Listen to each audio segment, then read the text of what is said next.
നമ്മളിപ്പോൾ കഴിഞ്ഞ ക്ലാസ്സിൽ പറഞ്ഞുകൊണ്ടിരുന്നത് ഫിഫ്ത്ത് മൊഡ്യൂളിനകത്തെ ക്ലസ്റ്റർ അനാലിസിസിനകത്ത് വരുന്ന പല മെത്തേഡ്സ് ആയിരുന്നു. ഇനി ആ ചാപ്റ്ററിനകത്ത് തന്നെ രണ്ടാമത്തെ ഒരു സെക്ഷൻ ആയിട്ട് വരുന്നതാണ് ഔട്ട്ലെയർ അനാലിസിസ്. നമ്മുടെ ക്ലസ്റ്ററിങ്ങിനോട് തന്നെ ചേർന്ന് നിൽക്കുന്ന ഒരു ടോപ്പിക്കാണ് ഔട്ട്ലെയർ അനാലിസിസ്. ഇനി അതാണ് പഠിക്കാൻ വേണ്ടി പോകുന്നത്. ഇവിടെ ഡെഫിനിഷൻ തന്നിട്ടുണ്ട് ഔട്ട്ലെയർ അനാലിസിസ് എന്ന് പറഞ്ഞാൽ എന്താണെന്നുള്ള കാര്യം. Outlier detection, also known as anomaly detection, is the process of finding data objects with behaviors that are very different from expectation. Such objects are called outliers or anomalies. Outlier detection is important in other applications ആണ് കൊടുത്തിരിക്കുന്നത്. അപ്പോൾ outlier എന്ന് പറഞ്ഞാൽ എന്താണ്? നമ്മൾ സാധാരണ clustering ചെയ്യുമ്പം എന്താ ചെയ്തുകൊണ്ടിരുന്നത്? നമ്മുടെ കൈവശമുള്ള ഡേറ്റയ്ക്കകത്ത് നിന്നും സിമിലർ ഫീച്ചേഴ്സ് വരുന്ന ഡേറ്റകളെ തമ്മിൽ ക്ലസ്റ്റർ ചെയ്ത് അല്ലെങ്കിൽ ഗ്രൂപ്പ് ചെയ്തായിരുന്നു പൊക്കോണ്ടിരുന്നത്. അപ്പൊ നമ്മൾ ഇങ്ങനെ ഗ്രൂപ്പ് ചെയ്യുമ്പം ആ സിമിലർ ഫീച്ചേഴ്സ് അല്ലാതെ ഡിസിമിലർ ആയിട്ട് നിൽക്കുന്ന കുറച്ച് ഡേറ്റകളും കാണാം. അപ്പൊ അങ്ങനെ വരുന്ന ഡേറ്റയ്ക്ക് പറയുന്ന പേരാണ് ഔട്ട്ലെയേഴ്സ് അല്ലെങ്കിൽ അനോമലീസ്.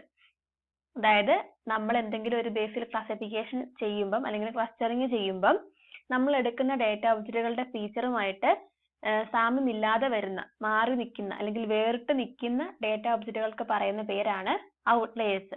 അതിനെ നോയ്സ് എന്ന് ഒരിക്കലും പറയാൻ പറ്റത്തില്ല.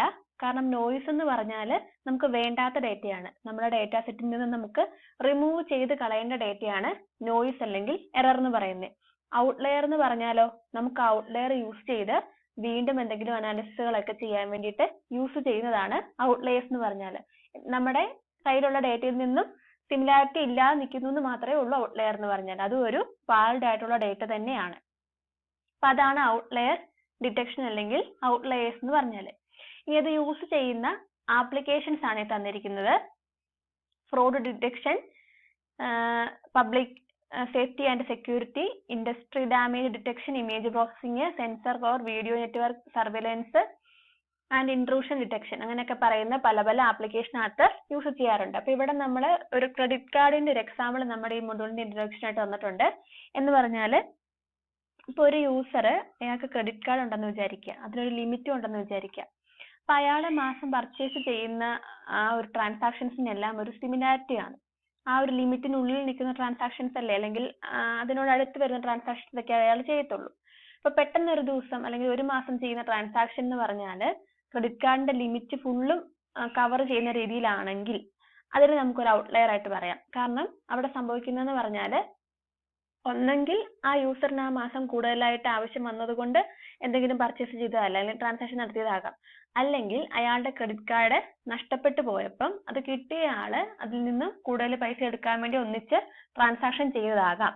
ഇനി അങ്ങനെ വരുന്നതാണെങ്കിൽ അതിനെ നമുക്ക് ഔട്ട്ലെയർ ആയിട്ട് എടുക്കാം. അപ്പൊ അതിനെയാണ് ഇവിടെ ഒരു എക്സാമ്പിൾ ആയിട്ട് പറയുന്നത്. നമ്മൾ സാധാരണ എടുക്കുന്ന ഡേറ്റയുടെ സിമിലാരിറ്റിയിൽ നിന്നും വേറിട്ട് നിൽക്കുന്ന ഡേറ്റയ്ക്ക് പറയുന്ന പേരാണ് ഔട്ട്ലെയേഴ്സ്. ഇനി അടുത്ത പേജിൽ കുറച്ചും കൂടെ ഡീറ്റെയിൽ ആയിട്ട് പറയുന്നുണ്ട് ഔട്ട്ലെയേഴ്സ് ആൻഡ് ഔട്ട്ലെയർ അനാലിസിസ്. ഇവിടെ ഡിസ്കസ് ചെയ്യുന്ന ടോപ്പിക്കുകൾ എന്ന് പറഞ്ഞാൽ വാട്ട് ഔട്ട്ലെയേഴ്സ് ആണ്, അതായത് എന്താണ്, വാട്ട് ആർ ഔട്ട്ലെയേഴ്സ്, എന്തൊക്കെയാണ് ഔട്ട്ലെയർ എന്ന് പറഞ്ഞാൽ എന്താണെന്നുള്ള കാര്യം പറയുന്നുണ്ട്. അതുപോലെ തന്നെ ഔട്ട്ലെയറിന്റെ ഡിഫറെന്റ് ടൈപ്സ് പറയുന്നുണ്ട്. പിന്നെ പറയുന്നത് ഔട്ട്ലെയർ ഡിറ്റക്ഷനകത്ത് വരുന്ന ചലഞ്ചസുകൾ. അത്രയാണ് ഇവിടെ ഡിസ്കസ് ചെയ്യാൻ വേണ്ടി പോകുന്നത്. അപ്പൊ ഒന്നാമത്തെ ടോപ്പിക് എന്ന് പറഞ്ഞാൽ outlier. What are outliers? An outlier is A data object that deviates significantly from the rest of the objects as if it were generated by a different mechanism. Outlier എന്ന് പറഞ്ഞാൽ എന്താണ്? നമ്മൾ നേരത്തെ ഡെഫിനിഷനകത്ത് പറഞ്ഞായിരുന്നു, നോർമൽ ആയിട്ടുള്ള ഡേറ്റയിൽ നിന്നും ഡീവിയേറ്റ് ചെയ്ത് നിൽക്കുന്ന അല്ലെങ്കിൽ വ്യത്യാസപ്പെട്ട് നിൽക്കുന്ന ഡേറ്റയ്ക്ക് പറയുന്ന പേരാണ് ഔട്ട്ലെയർ. ഇനി വേറൊരു കാര്യം കൂടെ പറയും, ഔട്ട്ലെയറിനെ അബ്നോർമൽ ഡേറ്റ എന്നും പറയും. അതായത് നോർമൽ ആയിട്ടുള്ള ഡേറ്റാ സെറ്റിൽ നിന്നും അബ്നോർമൽ ആയിട്ട് വേറിട്ട് നിൽക്കുന്ന ഡേറ്റയ്ക്ക് പറയുന്ന പേരാണ് ഔട്ട്ലെയർ. ഇനി പിന്നൊരു കാര്യം പറയുന്നതെന്ന് പറഞ്ഞാൽ നമ്മൾ മുമ്പേ പറഞ്ഞായിരുന്നു, ഔട്ട്ലെയർ എന്ന് പറഞ്ഞാൽ ഒരിക്കലും നോയ്സി ഡേറ്റ അല്ല. ഔട്ട്ലെയർ എന്ന് പറഞ്ഞാൽ എല്ലാ ഔട്ട്ലെയേഴ്സും നോയ്സി ഡേറ്റ അല്ല. ചില ഔട്ട്ലെയേഴ്സ് നോയ്സ് ഡേറ്റ ആയിട്ട് വരാം. നോയ്സ് ഡേറ്റ ആണെങ്കിൽ നമുക്ക് എന്ത് ചെയ്യണമെന്നാണ് പറഞ്ഞത്? നമ്മുടെ ഡേറ്റാ സെറ്റിൽ നിന്ന് തന്നെ റിമൂവ് ചെയ്ത് കളയേണ്ട ഡേറ്റയാണ് നോയ്സി ഡേറ്റ എന്ന് പറഞ്ഞാൽ. അപ്പം ഔട്ട്ലെയേഴ്സ് എന്ന് പറഞ്ഞാൽ എല്ലാം തന്നെ നോയ്സ് അല്ല എന്നുള്ള കാര്യം മനസ്സിലാക്കി വെക്കുക. ഇവിടെ ഒരു എക്സാമ്പിൾ തന്നിരിക്കുന്നത്, ഇതൊരു ഡേറ്റാ സെറ്റ് ആണെന്ന് വിചാരിക്കാം. ഈ തന്നിരിക്കുന്ന മൊത്തം ഈ 6 എന്ന് കൊടുത്തിരിക്കുന്നതും ഈ ഡോട്ടുകളും എല്ലാം കൂടെ കൂടി ഇതൊരു ഡേറ്റാ സെറ്റ് ആണെന്ന് വിചാരിക്കുക.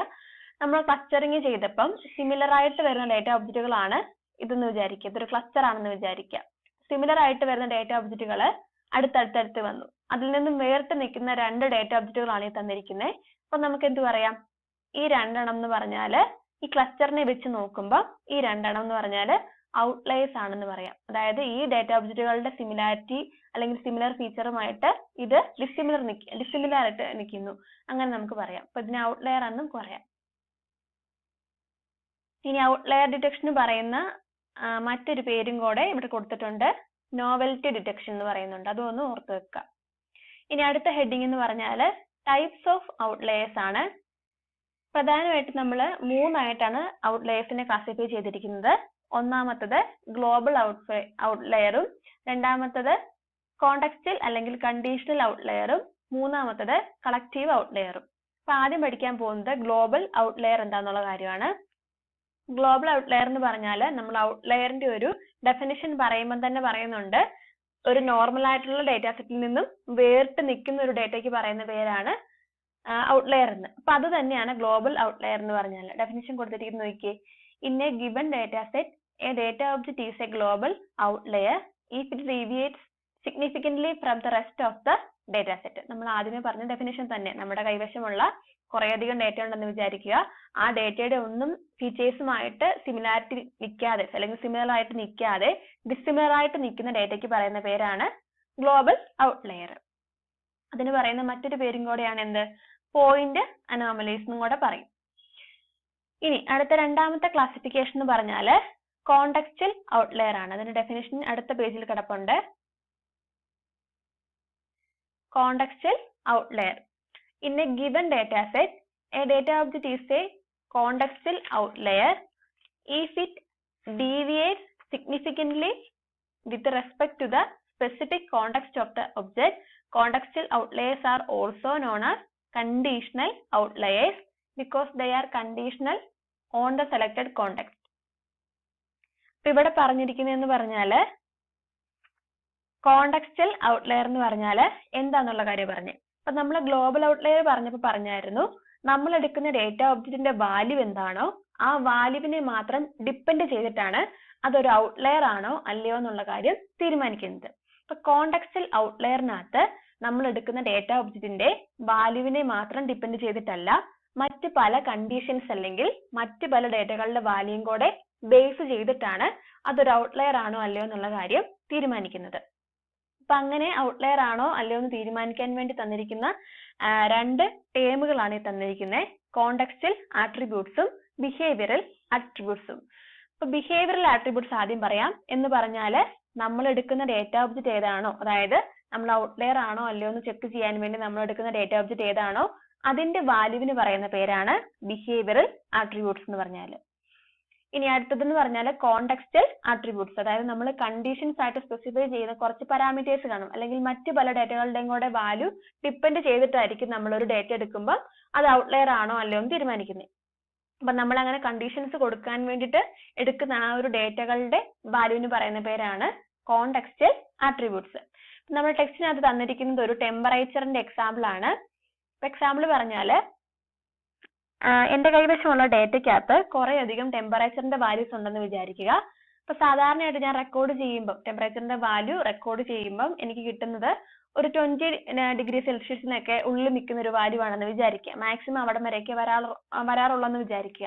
അപ്പൊ ഒരു ദിവസം ഞാൻ ക്ലാസിഫൈ ചെയ്തപ്പം എനിക്കൊരു 30 അല്ലെങ്കിൽ 35 ഡിഗ്രി കിട്ടിയെന്ന് വിചാരിക്കുക. അപ്പൊ 20 വെച്ച് ഞാൻ കമ്പയർ ചെയ്യുമ്പോൾ 30 അല്ലെങ്കിൽ 35 എന്ന് പറയുന്നത് കുറച്ച് ഡിഫറെന്റ് ആയിട്ട് നിൽക്കുന്ന ഒരു വാല്യൂ ആണല്ലോ. അപ്പൊ അവിടെ ഞാൻ എടുത്തിരിക്കുന്ന കോണ്ടെക്സ്റ്റൽ ആട്രിബ്യൂട്ട്സ് എന്ന് വെച്ചാൽ, അല്ലെങ്കിൽ ഞാൻ എടുത്തിരിക്കുന്ന എനിക്ക് കിട്ടിയിരിക്കുന്ന ടെമ്പറേച്ചർ വാല്യൂ ഔട്ട്ലയർ ആണോ അല്ലയോ എന്ന് തീരുമാനിക്കാൻ വേണ്ടിയിട്ട് ഞാൻ മറ്റു കുറച്ച് ഡേറ്റയും കൂടെ നോക്കി. ഇനി അങ്ങനെ നോക്കുന്ന ഡേറ്റകൾ എന്ന് പറഞ്ഞാൽ ഞാൻ ആ ദിവസത്തെ ഡേറ്റ് നോക്കി, അല്ലെങ്കിൽ ഡേ നോക്കി, പിന്നെ അവിടുത്തെ ലൊക്കേഷൻ നോക്കി, പിന്നെ അവിടുത്തെ വെതർ നോക്കി.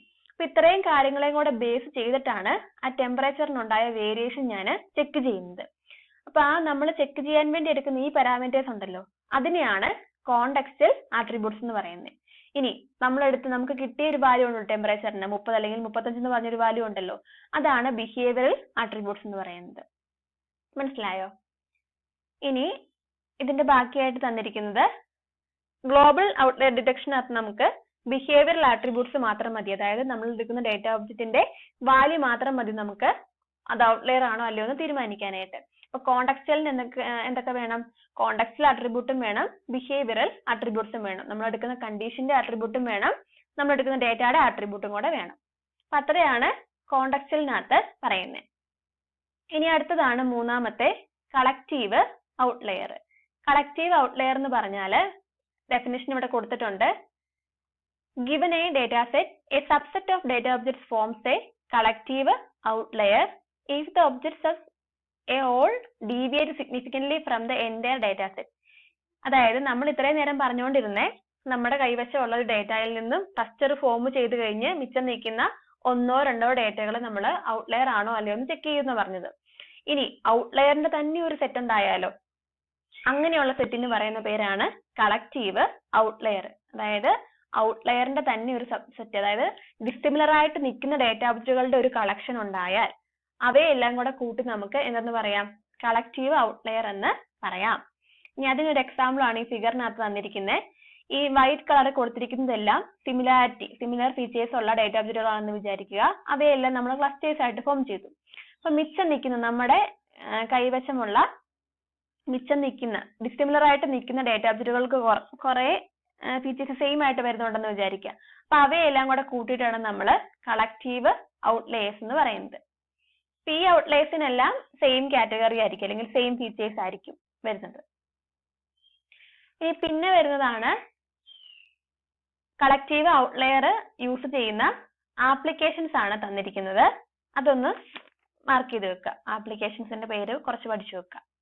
ഇനി കളക്റ്റീവ് ഔട്ട്ലെയറിനകത്ത് വരുന്നത് നമുക്ക് ബിഹേവിയറൽ ആട്രിബ്യൂട്ടിന്റെ നോളജും വേണം, അതുപോലെ തന്നെ നമ്മൾ എടുക്കുന്ന ഡേറ്റയെ പറ്റിയുള്ള ബാക്ക്ഗ്രൗണ്ട് നോളജും കൂടെ നമുക്ക് വേണം. ആ ഡേറ്റകൾ തമ്മിൽ എന്തെങ്കിലും റിലേഷൻഷിപ്പ് വരുന്നുണ്ടോ അങ്ങനെയുള്ള കാര്യങ്ങളെ പറ്റിയുള്ള ബാക്ക്ഗ്രൗണ്ട് നോളജും കൂടെ വേണം. ബിഹേവിയറൽ ആട്രിബ്യൂട്ട്സും വേണം, background knowledge of the relationship among the data object തമ്മിലുള്ള റിലേഷൻഷിപ്പിനെ പറ്റിയുള്ള ഒരു നോളജും കൂടെ നമുക്ക് വേണം. ഇനി പിന്നെ പറഞ്ഞിരിക്കുന്നതാണ് ചലഞ്ചസ്. 4 ചലഞ്ചസുകളാണുള്ളത്. ഒന്നാമത്തെ ചലഞ്ച് എന്ന് പറഞ്ഞാല് modelling normal objects and outliers effectively. ഇതെന്ന് പറഞ്ഞാല് നമ്മൾ സാധാരണ എടുക്കുന്ന ഒരു നോർമൽ ഡേറ്റയിൽ നിന്നുമാണല്ലോ നമ്മൾ ഔട്ട്ലെയേഴ്സിനെ കണ്ടുപിടിക്കുന്നത്. അപ്പൊ ഔട്ട്ലെയർ എന്ന് പറഞ്ഞാൽ നമ്മൾ അബ്നോർമൽ ഡേറ്റ എന്ന് പറഞ്ഞു. അപ്പൊ ഈ നോർമൽ ഡേറ്റയും അബ്നോർമൽ ഡേറ്റയും തമ്മിലുള്ള ഒരു ബൗണ്ടറി തീരുമാനിക്കുക എന്ന് പറഞ്ഞാല് കുറച്ച് കോംപ്ലക്സ് ആയിട്ടുള്ള കാര്യമാണ്. അതാണ് ഇവിടെ പറയുന്നത്. നോർമൽ ഡേറ്റയുടെയും അബ്നോർമൽ ഡേറ്റയുടെയും ബോർഡർ അല്ലെങ്കിൽ ഒരു ബൗണ്ടറി തീരുമാനിക്കുക എന്നുള്ളത്. ഇനി അടുത്തതെന്ന് പറഞ്ഞാല് ആപ്ലിക്കേഷൻ സ്പെസിഫിക് ഔട്ട്ലെയർ ഡിറ്റക്ഷൻ. ഇപ്പൊ സാധാരണയായിട്ട് നമ്മൾ ഔട്ട്ലെയേഴ്സിനെ എടുക്കുന്നത് ഡേറ്റ ഒബ്ജക്റ്റുകളുടെ സിമിലാരിറ്റി അല്ലെങ്കിൽ ഡിസ്റ്റൻസ് അല്ലെങ്കിൽ റിലേഷൻഷിപ്പ് ഒക്കെ നോക്കിയിട്ടാണ്. അപ്പൊ ഓരോ ആപ്ലിക്കേഷനും ചിലപ്പം പല പല രീതിയിലായിരിക്കും റിക്വയർമെന്റ്സ് വേണ്ടത്. ഔട്ട്ലെയറിന് വേണ്ടിയിട്ടുള്ള റിക്വയർമെന്റ്സ് പല പല രീതിയിലായിരിക്കും വേണ്ടത്. അപ്പൊ അത് ഇവിടെ ഒരു ചലഞ്ച് ആയിട്ടാണ് പറഞ്ഞിരിക്കുന്നത്. ഇനി അടുത്തതെന്ന് പറഞ്ഞാല് handling noise in outlier detection. നമ്മൾ നേരത്തെ പറഞ്ഞ നോയ്സ് എന്ന് പറഞ്ഞാൽ ഔട്ട്ലെയർ അല്ല, ഡിഫറെന്റ് ആയിട്ട് നിൽക്കുന്ന ഒരു കാര്യമാണ്. എല്ലാ ഔട്ട്ലെയേഴ്സും നോയ്സ് ആകുകയില്ല എന്നുള്ള കാര്യം പറഞ്ഞു. ഈ ഔട്ട്ലെയറിനകത്തു നിന്നും നോയ്സ് ഉണ്ടെങ്കിൽ ആ നോയ്സിനെ വേർതിരിക്കുക എന്ന് പറയുന്നതും ഇവിടെ വരുന്ന ഒരു ചലഞ്ചാണ്. പിന്നെ അടുത്തത് വരുന്നതെന്ന് പറഞ്ഞാല് അണ്ടർസ്റ്റാൻഡബിലിറ്റി എന്ന് പറഞ്ഞാല് ചില യൂസറിന് അവർ യൂസ് ചെയ്യുന്ന ആപ്ലിക്കേഷനകത്ത് ഔട്ട്ലെയറിനെ കണ്ടുപിടിക്കുക മാത്രമല്ലായിരിക്കും ചെയ്യേണ്ടത്, എങ്ങനെ ആ ഡേറ്റകള് ഔട്ട്ലെയേഴ്സ് ആയി അതിന് പിന്നിലുള്ള റീസൺ എന്താണ് അതും കൂടെ അറിയേണ്ടി വരും. അപ്പൊ അതിനും കൂടെ വേണ്ടിയുള്ള, അതായത് അണ്ടർസ്റ്റാൻഡ് ചെയ്യാൻ വേണ്ടിയും കൂടെയുള്ള റിക്വയർമെന്റ്സും കൂടെ അവിടെ ആവശ്യമായിട്ട് വരും. അപ്പൊ ഇതൊക്കെയാണ് ഔട്ട്ലെയർ ഡിറ്റക്ഷനകത്ത് വരുന്ന ചലഞ്ചസുകൾ.